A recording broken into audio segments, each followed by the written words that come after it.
one kind of steering. You want to move the car a different direction? You grab the steering wheel and put your shoulder into it. Power steering was either unheard of or very elite. Steering a heavy vehicle by manual effort only emphasized the need for a steering assist. We huffed and heaved and sweated behind the wheel until the first mainstream car with power steering hit showrooms. The 1951 Chrysler Imperial was something that they called Hydra Guide. And then for 50 years, power steering didn't really change a lot. Hydraulic was hydraulic, like on this 67 Cougar. You basically have your steering rack that is very classic in just about every car of the era. But to help you move that, you've got this power ram right up here. This piece is nothing more than a hydraulic ram that pushes one way or the other to get your wheels to move which way you want. It is told how much and what direction by this control valve up here, and all this connects to your steering column. Where does it get all the pressure is what's interesting. If you look up in there, you see that pump. That's the power steering pump run by a belt off the front of the engine. That's one of the big problems with these systems. It's constantly putting drag on the engine, creating a bunch of pressure, even if you're not using it to steer. That's called a parasitic loss. That can sap MPG and power. But these days, power steering has changed dramatically. Welcome to the era of EPAS, electric power-assisted steering. Now, underneath this 2014 Jeep Cherokee, a decidedly modern vehicle, we find a very different steering system. Electric power steering is here. If you look up in this vicinity, you're going to see the electric motor which is sitting on the steering rack, those arms and linkages that move the wheels left and right.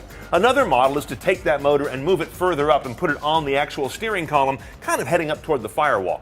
The effect is the same. The electric motor and its electronics sense your effort on the wheel and add their own in-kind in, of course, the same direction. The efficiency, the compactness, the cleanliness, and the accuracy of this system versus hydraulic is the big idea. Note there are also hybrid systems that remain hydraulic but replace the belt-driven pump with an electric one. The bigger trend, however, is to go fully electric. Okay, so as you've picked up on, there are four major benefits to electric power steering. Let's run them down. First off is efficiency. ZF, which makes a lot of electric power steering systems, says they can save 90% of the energy that is parasitically wasted by hydraulic systems. Put another way, Chevy says their 2013 Malibu gets 2.5% better MPG solely because it has electric power steering. They ballpark that at 120 gallons of gas, or about $500 saved across 10 years of ownership. Next up is addressability. Because it's an electric component, it can be harnessed to the vehicle's control systems to automate things like automatic parking assistance, lane departure correction, all kinds of things that are nudging into the area of autonomous driving. It can also be used in the background for cornering improvement and cornering control. Now we have accuracy. Because it's driven largely by software, changing its behavior and keeping it accurate with a feedback loop that a computer can monitor is quite easy. That's not the case with hydraulic systems. If you want to change their behavior, you largely have to go engineer new physical components for them. And then there's compactness, a big deal with automotive packaging designers. Instead of having a pump and belts and valves and a power ram, you just have an electric motor and some wires going to and from it. That allows a lot of space to be freed up and for things to be kept very compact and very cool in the engine bay.